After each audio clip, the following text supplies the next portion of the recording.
Hey guys, welcome back to the Tea Party Podcast. It's the podcast where you find new friends and new music. And this week I'm joined by a guy from a little Georgia town who you might know from his work on a Luke Combs album, or maybe you came across his brand new song over the weekend. I'm talking about Drew Parker. Drew, man, thanks for jumping on.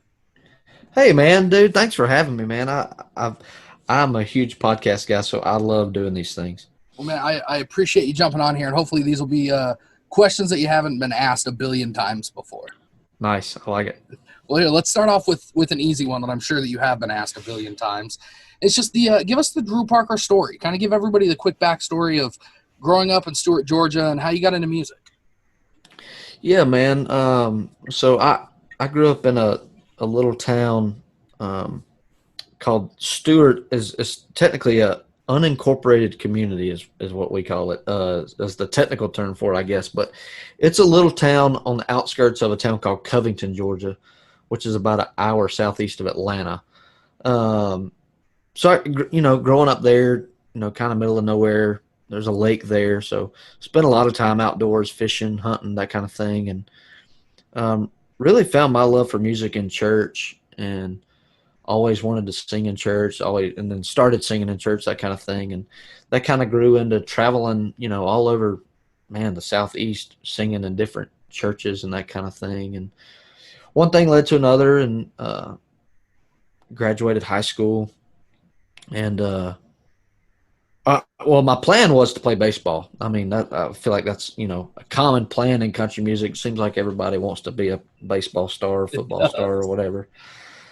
But played a lot of baseball, man, growing up, and that was kind of the path that I wanted to take, is, kind of go for that. And I got hurt, ended up getting hurt my senior year, and just kind of decided, man, maybe this isn't the right thing, And I was – at that time, I was 17, 18, starting to play like little open mics or songwriter or open mics, or like just little pizza joints, something that a kid my age could get into and play country music, any chance I could have. And so that's kind of when I was like, you know what, maybe I should focus on music instead of baseball. I feel like I have a better chance of like at least chasing the music thing, So that's kind of, what I did. I went to college, still playing, around Atlanta, that area, just whatever show I could play, get on. Graduated college, moved back home. I went to college to be an x-ray tech, so I moved back home, did that. I was an x-ray tech at a hospital there in Covington for about 2 years, I guess. And in the meantime, I was just kind of, looking for a chance to move to Nashville, trying to figure out how to make that happen. How do I find the way there? And I kept telling myself, I'm going to move there. And then one day I kind of woke up and realized, hey, man, quit telling yourself that if you're not going to do it. And it was kind of like I kept saying that I'm going to do it, but I wasn't making any progress of trying to get there or figuring out how to do it. It was just like this fantasy in my head that I wanted to do. And so I kind of woke up one morning and told myself that, and I think I got on. In the meantime, while this is going on, I was like going back and forth to Nashville. Like I would pick like a week out of each month, and I would go to Nashville and kind of write during the week. And I'm telling a very fast-paced version of this story, but as fast as I can. But No, you're good. So I started going about every week for a month. This would have been 2000, early 2015, like January, February. So started picking a week out of each month, driving to Nashville, writing with Ray Fulcher, Luke Combs, Laney Wilson. Those were really the only people I knew at the time. And I didn't even know them. And we can get into that later. But finally, come September of 2015, I told myself, man, you've got to move up there. Like quit traveling, quit doing that. Just bite the bullet, move up there. So I started applying for jobs in Nashville. And somebody gave me a little hint. They were like, hey, man, put my address, put a Nashville address on your resume, and you'll get a call. And, man, it wasn't a week. I got a call from a hospital wanting me to come work there. So I did that, started working 3 days a week at a hospital, and that kind of afforded me to move to Nashville and pay rent. And, just been grinding it out in Nashville for 5 years this September. Well, it seems like it's worked out for you. What was it that gave you kind of the urge to jump from playing at church and doing that thing to jumping out on your own and playing bars and pizza joints and that sort of thing? Was there a moment that you were like, I want to try this for myself? Man, I think that's what it was. I mean, it was just the sheer passion that I had for country music. I'd always listened to country music growing up, and just wanting to be on stage singing. I think is just all it boiled down to. And then, you know, after people telling me that I was good enough, or made me think I was good enough, I just kind of built up some confidence. And I heard that from people that I believed in. Um, and those two of those guys being Ray Fulcher and Luke Combs, I don't know that I would have ever moved to Nashville without those two guys, because they made me feel like I was good enough to move to town. Man, and when you get the approval of guys like that, I'm sure even back then they were still both of them still kind of on the come up. I'd say that Luke Combs has officially arrived at this point. Yeah, But yeah. Well, I mean, I'm a big believer in people that can really sing, and that guy opens his mouth and just he's like a roaring lion. He can sing anything. He's one of the best singers I've ever heard in my life, and so getting some validation from a guy that I thought could sing, was good enough for me. And that was 5 years ago, 5, 6 years ago now. so what was it? Do you remember your first trip to Nashville and what your plan was or going over there and what that feeling was like to finally arrive with kind of a goal in mind, even if it was only temporary? Man, I guess when I officially moved to town, I had no idea what I was doing.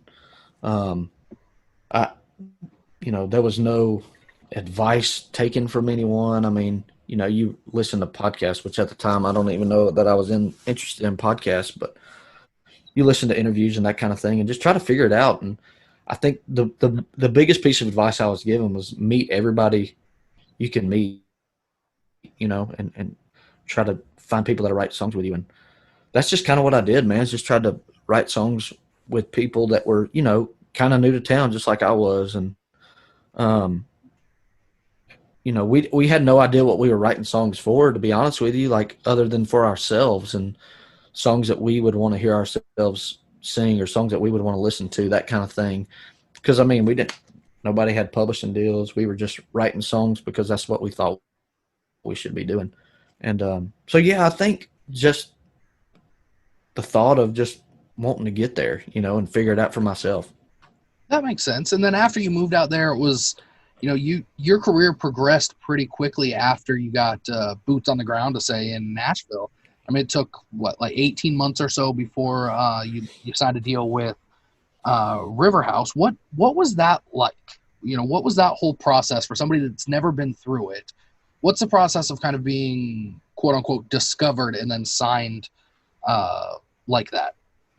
Yeah, it's hard to say, man, because like looking back on it, it was, man, I ended up with a publishing deal very fast, but like it now looking back on it, it does not happen like that. At the time, it seemed like, man, I felt like I couldn't do anything, to get one, but looking back on it, it was super fast. So I think a lot of it had to do with, writing with Ray and Luke back in the early days before Luke ever had a record deal or publishing deal or anything. Ray too. And I ended up getting a song cut on Luke's first record before I ever had a publishing deal. And that was Lonely One. And I don't think that necessarily that didn't get me my publishing deal, but I think it, made my name recognizable, I guess. Um, and so I was playing out a songwriter round, and I played Lonely One, and I played, can't remember what song it was. Lynn, the lady that owns my publishing company that signed me to my deal, she she could tell me what song it was that she heard me play, but I can't remember it exactly what it was. But she heard me play a song, and the very next week, I was meeting with her about signing a deal. That's pretty awesome. And you just re-signed, right? Just recently? Yeah, I just re-signed. It'd be 2 Fridays ago. Yep. Look at that. Yep. That's So I was 3 years into that deal, and just started my fourth year. So nice. And when you look back at getting kind of writing with Ray and Luke, and we had Ray on the podcast a little while ago, and he talked about meeting Luke Combs for the first time. How did you get hooked up with Ray and Luke? So from I think Ray, that happened. So when I was early 2015, when I was traveling back and forth from Georgia, I knew Ray from the music scene in Georgia. We didn't know each other, but I knew his name. He knew my name, kind of thing. And I hit him up on Twitter one day when I was driving up, and I was like, "Hey man, I don't live in town, but I'm coming up. I'd love to write with you sometime." And he hit me back. He was like, "Yeah, man, absolutely." So I think with the day we were supposed to write, he ended up having the flu or something like that. The very first day we were supposed to write, so we didn't end up writing. But that relationship kind of built from there. And then the Luke story, how I met Luke. I didn't meet those two guys together, but I think they had already known each other, maybe. Bradley Jordan from Peachtree Entertainment down in Georgia, he had booked a show at the Brew House in Rome. I don't remember when it was. I would say middle of 2015. And he put me on to open for Luke and Jacob Bryant. And me and Luke just kind of hit it off, man. We just had a lot in common, liked a lot of the same things, and hit it off. And he was like, "Man, you need to come up and write with me." I was like, "Man, I'm down." So again, going back and forth from Georgia, that kind of started, and finally they convinced me to move to town, and my parents kind of convinced me to move, and just a lot of things, man. It was just God working in crazy ways to align those stars and kind of hook us all together. Man, that's typically how it happens, though, right? Just kind of a luck of the draw. You end up in a room with some guy, and he ends up being somebody that you spend a lot of time with for the next little while. Yeah, man. It's definitely just a happenstance thing. It's just being in the right place at the right time, but also, being around people that you want to be around and people that you believe in, that kind of thing. So that definitely helps. I mean, being in a group that supports itself is I think, just from what I've learned from the outside, one of the biggest pieces of advice somebody can get in Nashville. Find a group of people that you're comfortable with. Am I right on that? Oh, 100%, man. I think find people with the same interest, people with the same goals, and try to tackle those goals together in a sense. And you mentioned the song on Luke Combs' first album, but you also had one on his most recent album, and it's actually one of my favorite songs on that album. It's called "One Too Many," but not just with Luke Combs. It also features Brooks and Dunn. How did that come about? Man, that's a crazy story. We were out on the road. I wasn't on tour with Luke when we wrote that song. He had just took me out there to write that weekend, and we were at I can't remember the name. It's in Ohio, but it's where the University of Miami, Ohio is. Is it maybe Columbus, Ohio? Maybe. Anyway, we were out there writing, and Luke had that idea, and we kind of, we ended up It took us the whole weekend to write that song, or to get it finished. But the Brooks and Dunn story is funny because when we were in the groove of it, we were like, "Man, this would be awesome," to have, this feels very 90s country, which is something I aim towards a lot because that's what I grew up on. So Brooks and Dunn was brought up, whatever. I never thought anything of it again. And one day I was at the office writing, and Luke, he FaceTimed me. And I had just gotten a hat in the mail from somebody. And the hat was an old school Brooks and Dunn hat. And I put the hat on, and I was like, "Dude, look at," in the FaceTime, I was like, "Dude, look at this hat." And Luke was in Mexico with Ray and Dan Isbell and Jonathan Singleton. And Dan is actually a co-writer on One Too Many. And anyway, I had that Brooks and Dunn hat on, and Luke was like, dude, do you already know? And I was like, what are you talking about? I was just showing you this hat somebody just sent me. It's awesome. And he was like, I was FaceTiming you to tell you that Brooks and Dunn is going to be featured on One Too Many. And I was like, you have got to be kidding me. I was like, how crazy is that? So anyway, they were gracious enough to agree to be on that song with Luke. And, man, I'll tell you, Ronnie Dunn is one of my all-time favorite singers. I think he's one of the best singers that's ever walked the face of the earth. So to get to hear him sing on a song that you helped write is just crazy. And I'll never forget the first time I heard him singing on that song. So just what an awesome moment. Yeah, I mean, that's got to be kind of one of those indescribable feelings. You know, not just your song getting the airplay that it did and having Luke out there playing it in front of thousands of people, but then to have Brooks and Dunn jump on as you and I are about the same age. I mean, growing up, they were country music, so yeah, to jump on, to have them jump on a song like that's got to be absolutely. I mean, I have no problem saying this, man. The first time I heard Ronnie Dunn open up his mouth, I freaking started crying. I was riding down the road when somebody sent it to me. I think Luke might have sent it to me and was like, here's the final mix. And I'll never forget hearing Ronnie Dunn sing those words for the very first time. I was riding in my truck by myself, and I was like, man, does it get any better than this?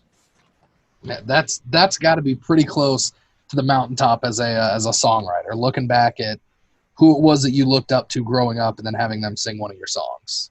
Yep. So big time. Pivoting a little bit, still to pretty incredible moments. You also had a pretty successful song with Jake Owen, and that was your first number one, right? Correct. That was my very first number one. Talking about Homemade. How did that song come about?